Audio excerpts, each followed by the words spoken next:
The 1953 top set and the stories behind the men.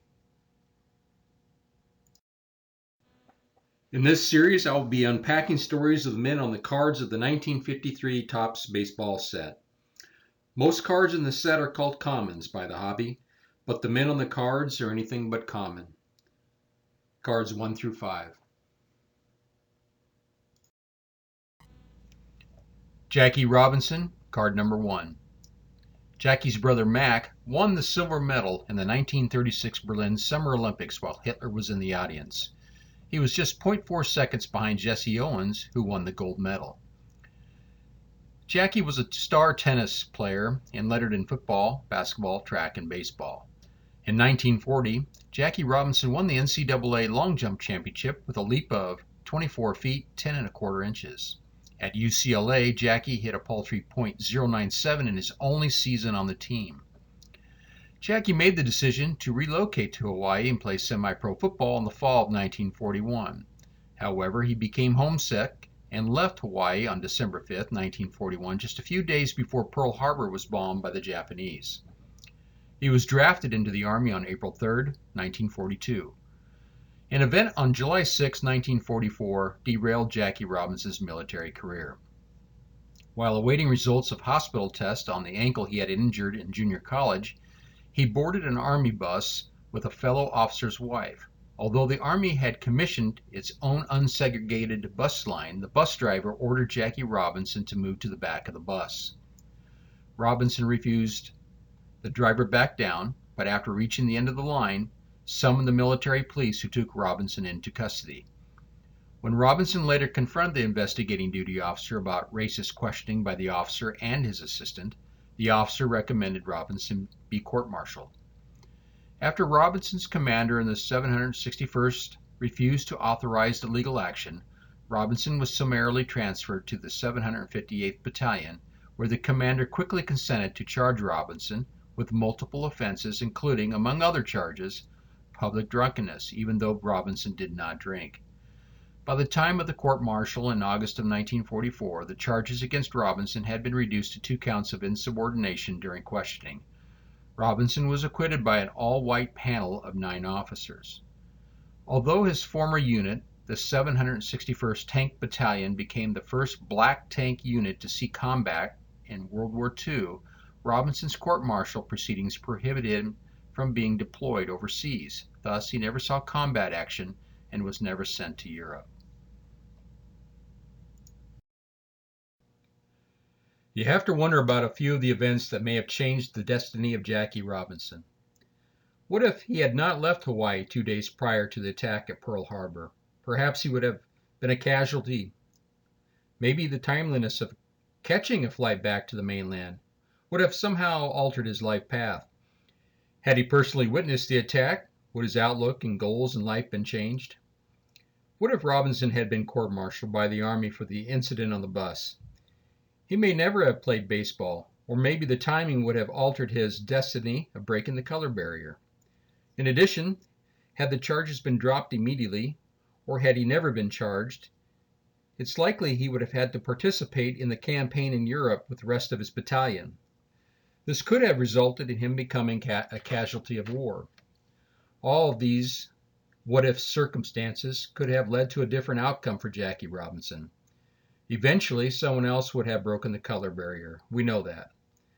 But would it have been years later or a year later? Would it have been with the same dignity and courage? One has to wonder. Luke Easter, card number 2. Luke Easter entered into the Army on June 22, 1942. A rookie at the age of 34 with the Cleveland Indians, he was a monster of a man for his time, standing 6'4" and weighing 240 pounds. He became the first player to hit a home run into the center field bleachers at the Polo Grounds, which was estimated to be 490 feet. It's thought that only 2 players have ever hit the Polo Grounds center field bleachers. He's noted for the longest home run at Cleveland Municipal Stadium at 477 feet, which cleared the auxiliary scoreboard in right field. On March 29, 1979, Luke Easter was shot and killed outside of a bank in the Cleveland, Ohio area while transporting over $5,000 from payroll checks. He was approached by two robbers armed with shotguns and was shot twice at close range after refusing to turn over the funds. He was just 63 years old.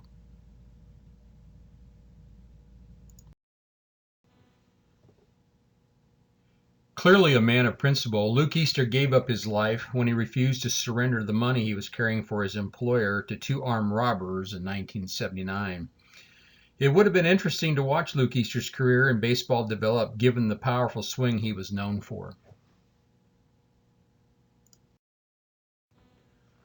George Crowe, card number 3. George Crowe was the first Mr. Basketball in the state of Indiana, but it wasn't without the effort of Indiana sports writers. The Indiana Central College Greyhounds won 30 consecutive games and went undefeated in the 1941-42 season. Crowe played first base and outfield on the baseball team and competed in several track and field events. During his senior year, Crowe enlisted in the United States Army Reserve and reported for active duty after his 1943 graduation. He spent more than a year in Asia as a lieutenant in the 373rd Quartermaster Truck Company. The unit hauled supplies from India to China through mountain snows and stifling tropical jungles along the Ladao and Burma roads. He was discharged in 1946. Crowe played two-thirds of an inning in one game as a second baseman on June 14, 1958. Still wearing his oversized first baseman's glove, Crowe threw left-handed. Playing any infield position other than first base is rare for a southpaw, but he completed the double play. Although the Cubs won the contest 4-3, Chicago skipper Bob Sheffing played the game under protest because Crowe had used a non-standard infielder's glove. Sheffing's protest led to a rule change mandating that first basemen moving to a different defensive position must exchange their mitt for a regulation fielder's glove. Crowe set a record later broken by Jerry Lynch and subsequently by Cliff Johnson for most pitch hit home runs in Major League Baseball history with 14. After tiring of the nonsense of society, George Crowe became a mountain man for over 30 years before moving in with his daughter in California. George Crowe passed away on January 18, 2011. At 6'2", George Crowe was an outstanding basketball player. His oldest brother, Ray, was a head coach in Indianapolis, where he'd won back-to-back state championships with star basketball player, the Big O, Oscar Robertson. George Crowe attended Franklin High School, where they had no football or baseball team. He didn't play basketball until his junior year, until a new coach took over and asked him why he wasn't playing. He indicated that black players were not allowed to play. Despite some players not wanting him on the team, the captain of the varsity team pushed for him to be on that team. After having a fantastic senior season and his high school team losing in the state championship finals, a committee of 5 high school principals picked the tournament's outstanding player. They named a white player from a team that didn't even make the finals. Several white sportscasters criticized the choice. John Whitaker of the Hammond, Indiana Times wrote, quote, "George Crowe was reminded by 5 little men that his color wasn't right," end quote. Soon after, the Indianapolis Star invited its readers to vote for an all-state team for the first time. George Crowe finished with 48,375 votes out of over 103,000 votes casted. He was named Indiana's Mr. Basketball, an award that has been given out ever since to the high school Player of the Year in Indiana. After his career had ended, he did some coaching. The late Tim McCarver gave him credit for changing his game and his stance. Both George and his brother Ray have been inducted into the Basketball Hall of Fame for the state of Indiana. George himself has been inducted into the Basketball and Baseball Hall of Fame for Indiana.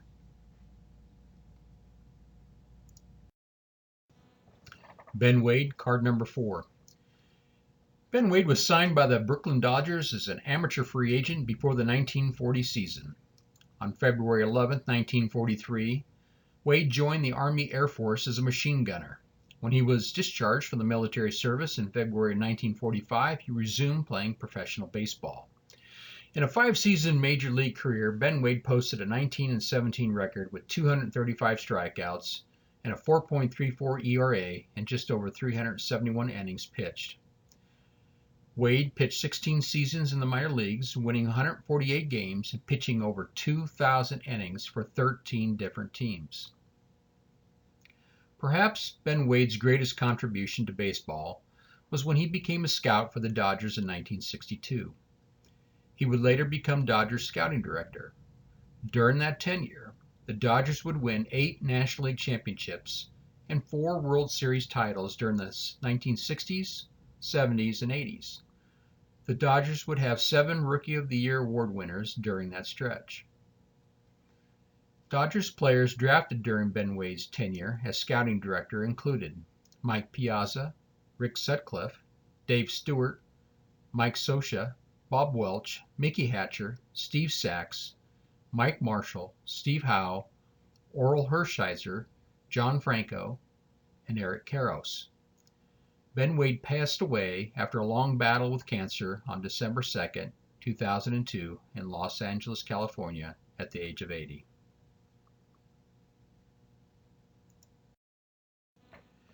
On July 6, 1952, Ben Wade hit 2 home runs off of Hall of Fame pitcher Warren Spahn and pitched 6 innings in an 8-2 victory. And they say pitchers can't hit. He served the Dodgers for 32 years as a player, scout, and director of scouting. Ben Wade's brother Jake toiled in the majors for parts of 8 years.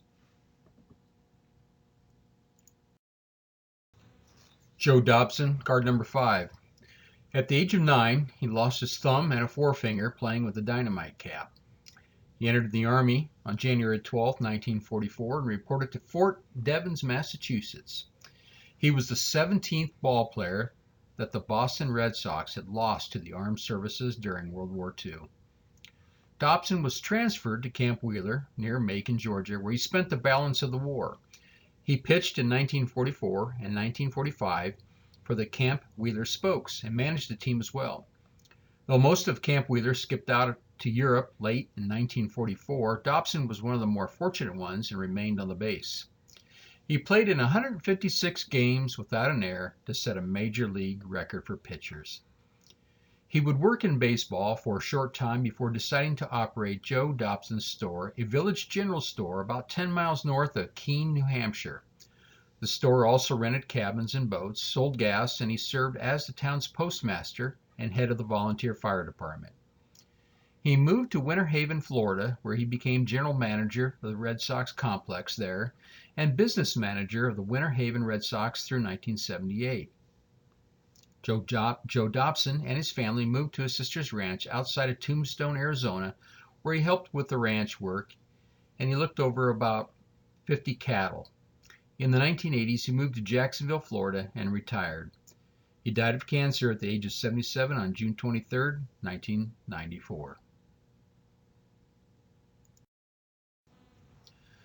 Joe Dobson is inducted into the Red Sox Hall of Fame.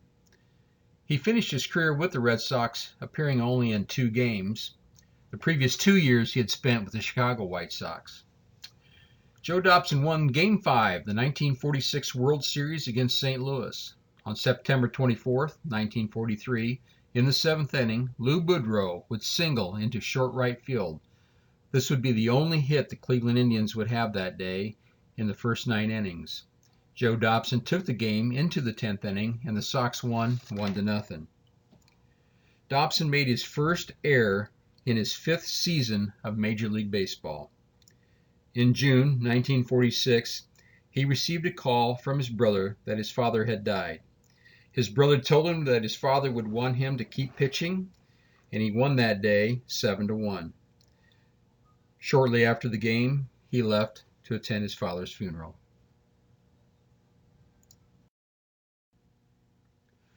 The following is a 3-page letter that Jackie Robinson wrote to the Office of Secretary of War.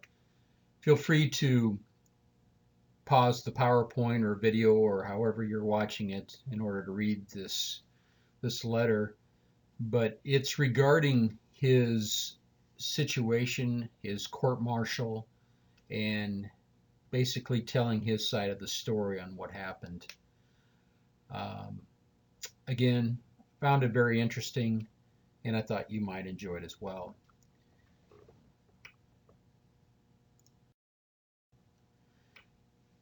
This is page 2 of Jackie Robinson's letter to the Office of Secretary of War. This is page 3 and the final page of Jackie Robinson's letter to the Secretary of War.